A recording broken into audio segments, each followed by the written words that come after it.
Isa ka ba sa mga kumasa sa hashtag Ipon Challenge sa simula ng taon?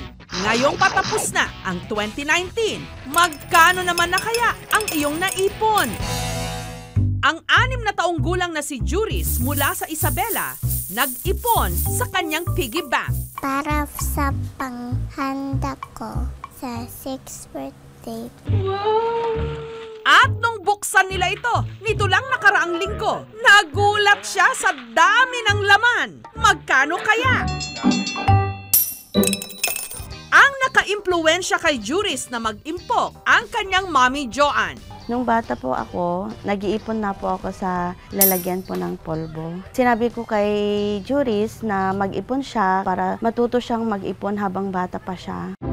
Si Juris, umiwas daw muna sa mga candy at bagong laruan. Tinipid kahit pa ang 50 pesos niyang baon sa eskwela.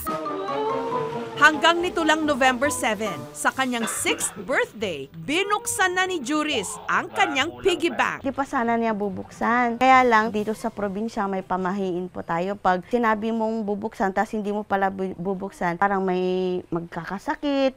At nung bilangin niya ito, umabot ng 16,756 pesos. Not bad for a 6-year-old. Pag nabuksan ko ang alagansya ko, sobrang happy ako. Yung 16K, ang gusto niya lang bilhin yung sleeper. Wala naman na siyang gustong bilhin, ibabangko na lang daw niya. At para mas maging bongga ang 7th birthday ni Juris, sa susunod na taon, sinimulan niya ulit mag-ipon. Gusto kong Team Fairy. Ngayong Pasko, tsak maraming mga bata ang nangangarap magkaroon ng bagong laruan, gadgets, pati na game console na may kamahalan ng presyo. Mami, gusto kong game console. Sige anak. Si Goshi, game console ang balak na bilhing Christmas gifts sa kanyang mga anak. Kaya nag-ipon siya gamit ang garapon. Mas maganda yung garapon na gamitin. Hindi masisira yung mga bills, walang kalawang.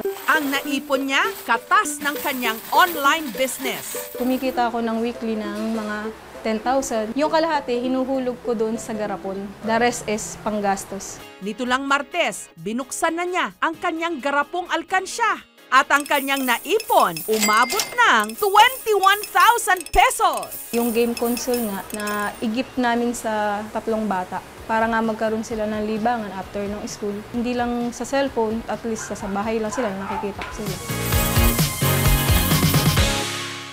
Ang 3 taon naman ng magkasintahan na sina Aliana at Roy, bagamat kapwa pa nag-aaral, ngayon pa lang pinaghahandaan na ang kanilang future. Ang mga sobra nilang barya, hinuhulog nila sa galon ng tubig. Habang ang mga perang papel, diretso sa kanilang piggy bank. Sayang din yung pera na nagagastos namin at nauwi lang sa wala. Para naman yung relationship namin mas work at mas may magkaroon ng matibay na foundation. What if mag-ipon kami for our future na rin. Para makatipid, wala raw munang rega-regalo sa isa't isa. Nilimitahan din nilang kumain sa mga restaurant. Kadalasan, fishball date lang. Suma-sideline din sila, nagbebenta ng mga RTW o ready-to-wear clothes online. Nung napuno ang kanilang mga alkansya, matapos ang 2 taon, excited silang buksan na ito. Ang naipong barya sa galon, umabot ng 27,000 pesos.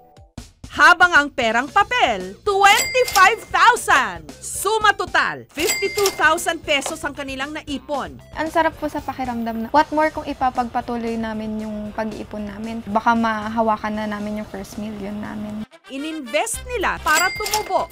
Habang ang natirang 8,000 pesos, ipinautang nila. Lumago naman po, nagkakaroon po kami ng monthly, I think 5,000 po na additional. Hindi lang tayo magbabasag ng piggy bank, magbabasag trip din tayo. Kasi 'di ba, ang tanong kina Aliana at Roy, paano kung hindi sila magkatuluyan? Paano ang magiging hatian? Kung sakaling mag-break po kami, pag-usapan na po naman namin na 50-50 po kami sa paghahati. Wala pong mas nakakalamang o mas nakakababa. Kung sakali man talaga na wala na, gumawa naman kami ng kasulatan na magsasabing 50-50 kami both. Pag-ipon sa alkansya or sa bangko, pareho namang mabisang paraan yun ng pag-ipon. Parehong makakatulong para mapagsimula tayo makapag-ipon. May advantage and disadvantages. Ang maaari natin gawin is pwede natin pagsabayin. Halimbawa, buwan-buwan, mag-iipon ka muna sa alkansya mo or itatabi mo muna sa bahay mo. Then pagkatapos ng buwan, ililipat mo naman siya sa bangko mo. Makakatulong yun para ma-secure mo yung pera mo. At the same time, tanggal mo yung temptation na magamit ka agad yung iniipon mo. Ang Ipon Challenge! Noong umpisa ng 2019, ginawa nilang Ipon Challenge accepted. Kaya ang paparating na Pasko sa kanila, Merry! Thank you for watching mga kapuso. Kung nagustuhan niyo po ang videong ito, subscribe na sa GMA Public Affairs YouTube channel. And don't forget to hit the bell button for our latest updates.